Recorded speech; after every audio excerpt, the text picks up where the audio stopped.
بسم اللہ الرحمن الرحیم۔ السلام علیکم ناظرین، عرفان ہاشمی آپ کو پروگرام دو ٹوک میں خوش آمدید کہتا ہوں، اور ہمارے ساتھ موجود ہیں ابراہیم رایا صاحب۔ رایا صاحب السلام علیکم۔ وعلیکم السلام۔ رایا صاحب، پہلے تو دو ٹوک کوئی کریڈٹ جاتا ہے کہ ہم نے ایک خبر، اس کی ڈسکشن اس پہ بھی ہوئی، تجزیہ بھی اپنا رکھا، اور یہ خبر بھی ہم نے بریک کی اپنے اس پروگرام میں کہ مشن سندھ شروع ہونے والا ہے، اور آج حکومتی جو عہدیدار ہیں، اس کے علاوہ مشیر ہیں، وزیر ہیں، وہ سب یہی باتیں کر رہی ہیں۔ اور پھر اس سے پہلے بھی ہم نے دیکھا کہ اخبارات کی ہیڈ لائنز بھی یہی تھی کہ مشن سندھ شروع ہو چکا ہے۔ دیکھیں ہاشمی صاحب، چونکہ پریکٹیکل صحافت ہم کرتے ہیں اور بڑا فٹ ورک کرتے ہیں، جا کے لوگوں سے ملتے ہیں، خبر کھوجنے کے لیے بڑا تردد کرنا پڑتا ہے۔ یہ نہیں ہے کہ آپ کوئی 6x6 کے کمرے میں بیٹھ کے اے سی والے کمرے میں بیٹھے ہیں اور وہاں پہ کوئی تجزیے گھڑیں، تو خبر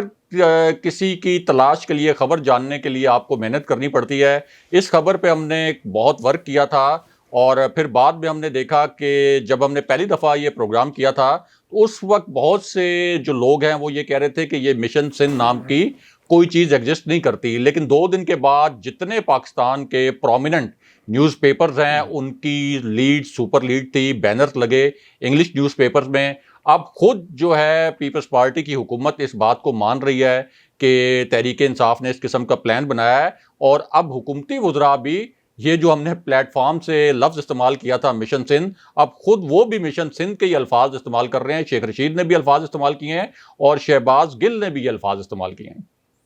رایا صاحب یہ بتائیں کہ یہ جو پریس کانفرنس کی گئی اتوار کے روز عطا اللہ تارڑ صاحب کی طرف سے اور عظمہ بخاری صاحبہ نے ایک دم سے چھلانگ ماری ہے، کیا ضرورت پڑی تھی اس پریس کانفرنس کی، اور اس کے پیچھے کہانی کیا ہے؟ ہاشمی صاحب، کہانی اس کے پیچھے بڑی دلچسپ ہے۔ پہلے تو اپنے ویورز کو یہ بتائیں کہ عطا اللہ تارڑ نے آج جو پریس کانفرنس کی ہے وہ اپنے پرانے نام سے کی ہے، کیونکہ اس سے پہلے تو انہوں نے یہ کہا تھا کہ اگر سیالکوٹ الیکشن میں نون لیگ نے تحریک انصاف کو 10-12 ہزار ووٹوں کے مارجن سے نہ ہرایا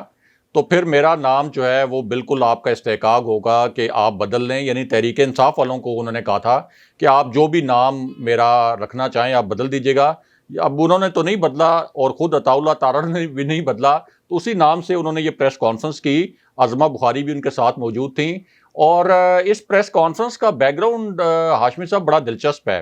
ایک معاملہ آپ کو یاد ہوگا، ہم نے اسی پلیٹ فارم پہ ڈسکس کیا تھا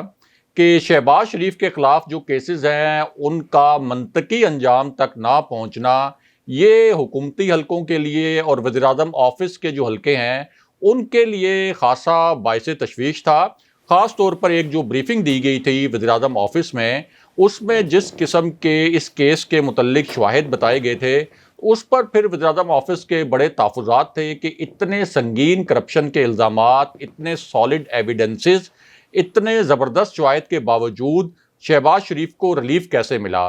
اب ہوا یہ ہے کہ نیب تو ظاہر ہے کہ وہ تو حکومت کے ماتحت کام نہیں کرتا، ایف آئی اے تو وزارت داخلہ کے ماتحت کام کرتی ہے، نیب تو براہ راست حکومت کے ماتحت نہیں ہوتا۔ تو اب نیب نے ایک انکوائری کھولی ہے نئی تازہ ترین شہباز شریف کے خلاف، اور اس میں شہباز شریف پر الزام یہ ہے کہ جب وہ وزیر اعلیٰ پنجاب تھے اس وقت انہوں نے اور ان کے ساتھیوں نے مل کر بہاولپور میں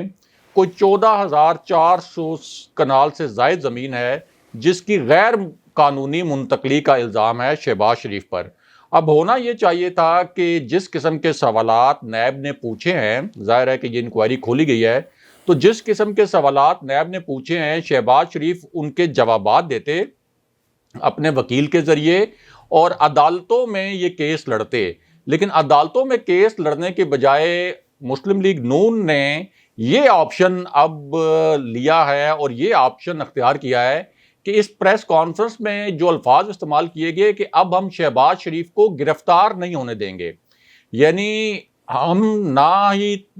جو شہباز شریف پر ایلیگیشنز ہیں نہ ہی ہم ان کا کوئی جواب دیں گے، نہ کوئی قانونی طریقے سے یہ جنگ لڑیں گے، بلکہ ہم شہباز شریف کی گرفتاری نہیں ہونے دیں گے جس طرح سے پہلے شہباز شریف گرفتار ہوئے تھے۔ یعنی آپ یہ سمجھیں کہ جس طرح سے مریم نواز نے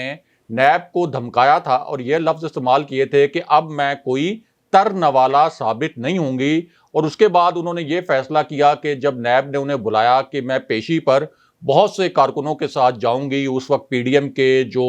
رہنما تھے وہ بھی اکٹھے ہو گئے، اور اس سے پہلے جو مریم نواز کی پیشی تھی اس میں تو بڑا وہاں پر ایک سین بھی کریٹ ہوا، پتھراؤ ہوا. وہ فوٹیجز دیکھی گئیں جس کے اندر مسلم لیگ نون کے لوگ جو ہیں گاڑیوں میں پتھر بھر بھر کے لائے تھے. تو اب یہ دوبارہ سے نیب کو دبانے کے لیے یہ ایک نیا حربہ استعمال کیا گیا ہے کہ یہ بتایا جائے کہ ہم شہباز شریف کو گرفتار نہیں ہونے دیں گے، اور اگر شہباز شریف کو گرفتار کرنے کی کوشش کی گئی تو پھر ہم اس طرح سے مزاحمت کریں گے کہ ہم پتھراؤ کریں گے، یا نیب کے اگر آفس ہمیں بلایا جاتا ہے تو ہم ہزاروں جو اپنے کارکن ہیں وہ ان کو لے کے جائیں گے. جے یو آئی سے بھی کہیں گے کہ وہ مدارس کے بچے جو ہیں وہ ہمیں فراہم کریں، ان مدارس کے بچوں کو بھی لے کر جائیں. تو اصل میں تو ایک آپ یہ کہہ سکتے ہیں کہ قانون سے فرار کا راستہ انہوں نے اختیار کیا ہے، اور یہ بتایا ہے کہ اب ہم طاقت کا راستہ اختیار کریں گے، قانون کے تحت یہ جنگ اب ہم نہیں لڑیں گے. تو یہ بڑا ہی حیران کن تھا، اس کی ہیڈ لائنز بھی بنی بالکل اسی طرح. لیکن اس میں ہاشمی صاحب ایک چیز پوائنٹ جو ہے وہ نوٹ کرنے والا ہے کہ جب مریم نواز نے اسی قسم کی دھمکی دی تھی کہ میں اب ترنوالا ثابت نہیں ہوں گی، تو اس کے بعد ہم نے دیکھا کہ نیب تھوڑا پیچھے ہٹ گیا تھا. اس کے بعد نیب نے ان کی اگلی پیشی بھی ملتوی کر دی، اور پھر بعد میں کوئی عدالتوں سے بھی ظاہر ہے کہ مریم نواز کو ریلیف مل گیا، جس میں یہ کہا گیا کہ 10 دن پہلے کم سے کم نیب جو ہے وہ مریم نواز کی گرفتاری سے آگاہ کرے. اگرچہ جب کوئی صحافی کے اوپر کوئی اس طرح کی بات آ جائے اور کسی صحافی کے خلاف ایف آئی اے نے کارروائی کرنی ہو تو پھر تو ایک لمحے کے لیے بھی نہیں بتایا جاتا اور اس صحافی کے خلاف کارروائی ہو جاتی ہے. لیکن مریم نواز کے ساتھ بڑا ایک اسپیشل ٹریٹمنٹ اس وقت کیا گیا تھا. تو اب یہ پوری پریس کانفرنس کا مقصد یہ تھا کہ نیب کو دبایا جائے، نیب کو دھمکایا جائے. چیئرمین نیب کی جو ایک ٹینیور پورا ہو رہا ہے ویسے بھی اکتوبر میں، اب پتہ نہیں ان کو ایکسٹینشن ملتی ہے یا نہیں ملتی، اس وقت یہ بات بالکل ویگ ہے، کوئی ابھی اس معاملے پر مشاورت بھی نہیں ہوئی. تو اس پوری صورتحال میں چیئرمین نیب پر دباؤ ڈالنے کی کوشش کی جا رہی ہے، اور یہ کوشش کی جا رہی ہے کہ یہ جو نیب نے نئی انکوائری کھولی ہے اس انکوائری کو بند کروایا جائے. اور بالکل یہ انہوں نے واضح کر دیا ہے کہ نیب کے ساتھ وہ کسی قسم کا کوئی قانونی تعاون نہیں کریں گے. اب اس پر دیکھنا یہ ہے کہ جب ریاست کو اور ریاستی اداروں کو اس طرح سے چیلنج کیا جائے تو پھر ریاستی ادارے کتنے مؤثر ہیں اور وہ پھر اپنی رٹ جو ہے وہ کیسے منواتے ہیں. راز صاحب، یہ تو شہباز شریف صاحب کے حوالے سے ایک لائن آف ایکشن طے کیا جا رہا ہے، لیکن شہباز شریف صاحب سے متعلق آپ نے دیکھا کہ انٹرویو تو انہوں نے دیا، خبریں بھی لگی اخبارات کے اندر، اور پھر وہ خبریں بڑھتی بڑھتی لندن تک پہنچی ہیں. اور لیکن لڑائی ایک اپنی جگہ پر موجود ہے. شہباز شریف اور باقی جو پارٹی کے لوگ، خصوصاً مریم نواز کا جو کیمپ ہے ورسز شہباز شریف، اب کیا لیٹسٹ ڈیولپمنٹس ہیں وہاں پہ؟ چونکہ آپ نے دیکھا ہوگا کہ شاید خاقان عباسی صاحب باز نہیں آئے، اور وہ جس طرح کی زبان استعمال کر رہے ہیں، الفاظ کا ان کا چناؤ، ایک ایسا لیڈر جو وزیر اعظم اسے بنایا گیا چونکہ آپشن کوئی موجود نہیں تھا، تو ظاہر سی بات ہے اتنا ہی تابع دار ہوگا نون لیگ کے اندر کہ اسے اتنی بڑی سیٹ دے دی گئی شہباز شریف کے ہوتے ہوئے. تو اوبویسلی شہباز شریف صاحب کو بھی اس بات کا رنج ہے، غم ہے، دکھ ہے. لیکن اب جو زبان استعمال کی گئی ہے وہ ظاہر سی بات ہے وہ کسی اور کی زبان بول رہے تھے، تو وہ جس کی زبان بول رہے تھے کتنا کھچاؤ موجود ہے اور یہ جنگ کس طرف جائے گی. کیونکہ سر پارٹی تو مکمل طور پر بلکہ بری طرح شکست خوردہ اس وقت نظر آ رہی ہے. جی، شہباز شریف اور مریم نواز کیمپ میں جو تازہ ترین جھڑپیں ہوئی ہیں ان کے متعلق بھی اپنے ویورز کو بتاتے ہیں، اور ساتھ ہی ایک بہت اہم خبر سے بھی آگاہ کرتے ہیں. جو آپ کہہ رہے ہیں کہ پارٹی جو ہے وہ بالکل شکست خوردہ نظر آ رہی ہے، شکست و ریخت کا شکار نظر آ رہی ہے، تو اس حوالے سے ہاشمی صاحب بلوچستان میں ایک ایسی ڈیولپمنٹ ہوئی ہے جس نے مریم نواز کے بیانیوں کو تباہ کر کے رکھ دیا ہے. اب یہ مریم نواز نے جب کوئٹہ میں جلسہ کیا تھا اور میاں نواز شریف نے بھی وہاں پر خطاب کرنا تھا، تو انہوں نے اپنی پارٹی کے مرکزی رہنما ثناء اللہ زہری ان کو اگنور کر دیا، صرف اس وجہ سے کہ وہاں پہ مینگل صاحب کی انہوں نے تقریر کروانی تھی ریاست مخالف، فوج مخالف، فوجی قیادت مخالف نہیں، ریاست مخالف. تو ثناء اللہ زہری نے کہا کہ میرے سیاسی اختلافات ہیں مینگل صاحب سے، تو آپ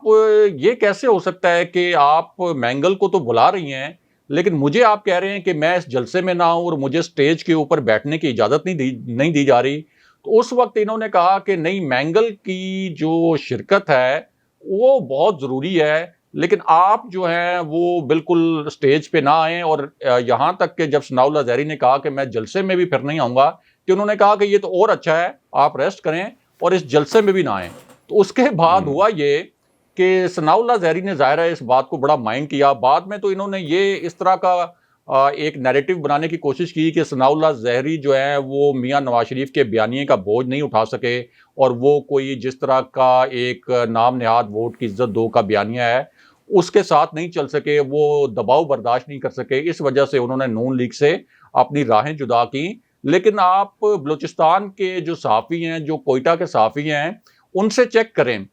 چیک کریں کہ اصل میں تو بلوچستان کی سیاست میں مینگل صاحب کے ساتھ ثناء اللہ زہری صاحب کے بڑے شدید اختلافات ہیں. یعنی یہ ایک تنظیمی اور سیاسی اختلاف کا معاملہ تھا. لیکن اس وقت چونکہ مینگل صاحب کی زیادہ ضرورت تھی، ان کو مسلم لیگ نون کے ذہن میں یہ بات تھی کہ ثناء اللہ زہری وہاں پہ یہ تقریر کر لیں گے اگر، تو اس سے تو کوئی فرق نہیں پڑے گا. لیکن جس قسم کی زہریلی تقریر وہاں پہ مینگل صاحب نے کی، وہ اس وقت تقریر ضرورت تھی مسلم لیگ نون کی. تو اس وقت تو انہوں نے ایک سیاسی فائدہ اٹھانے کے لیے، ریاست کو بلیک میل کرنے کے لیے ثناء اللہ زہری کے اوپر مینگل صاحب کو ترجیح دی. لیکن اب ہوا یہ ہے کہ ثناء اللہ زہری نے مسلم لیگ نون کو خیر آباد کہہ کے پیپلز پارٹی میں شمولیت اختیار کر لی، اور ساتھ ہی عبد القادر بلوچ انہوں نے بھی پیپلز پارٹی میں شمولیت اختیار کر لی. اور نچلی سطح پہ جتنے عہدیدار تھے، صوبائی صدور سے لے کر ڈویژنل صدور تک، وہ سارے کے سارے پیپلز پارٹی میں شامل ہو گئے. اور بلوچستان سے مسلم لیگ نون کا مکمل جو ہے وہ صفایا ہو گیا ہے، صرف اور صرف مینگل صاحب کو اکوموڈیٹ کرنے کے لیے. اور اب حالت یہ ہے کہ چونکہ پی ڈی ایم ٹوٹ چکی ہے،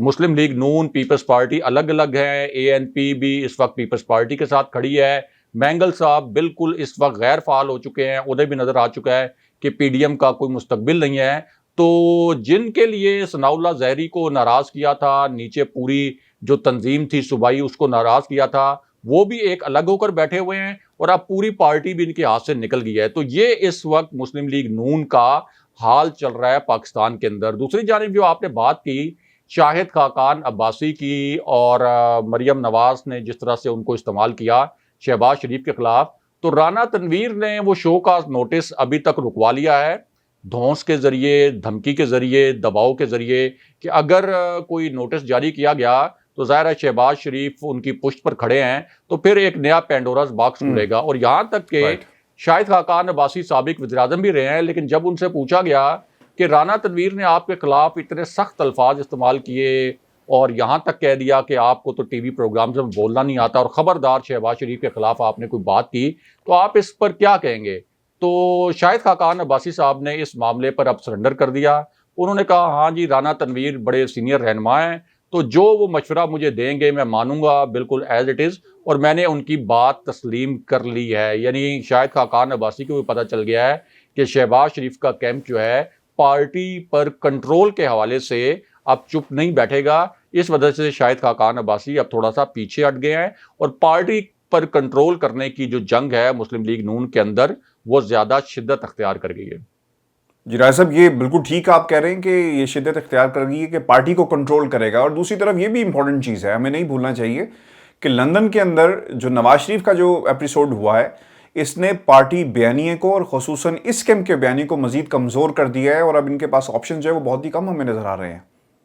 جی ہاشمی صاحب، پہلے تو ہمارے ویورز کو بتائیے کہ اس وقت جو میاں نواز شریف کا کیس ہے اس کے حوالے سے ویورز ظاہرہ جاننا چاہتے ہیں کہ جس طرح سے ان کے ویزا کی ایکسٹینشن کی درخواست رد ہوئی ہے، تو اب لیٹسٹ اپڈیٹ وہاں پر کیا ہے، میاں نواز شریف کی رہائش گاہ کے باہر کس قسم کی ایکٹیویٹیز ہیں، اسحاق ڈار وہاں پر کس قسم کے اب نئے کوئی جواز جو ہیں وہ صحافیوں کو فراہم کر رہے ہیں، یا کس قسم کے دعوے کر رہے ہیں، یا جس طرح سے پہلے انہوں نے جمائمہ خان پر ایک الزام لگا دیا تھا کہ ان کے کسی رشتہ دار نے انفلوئنس کیا ہوگا ہوم آفس پر. تو اب وہاں پہ تازہ ترین ایکٹیویٹی اس حوالے سے کیا چل رہی ہے؟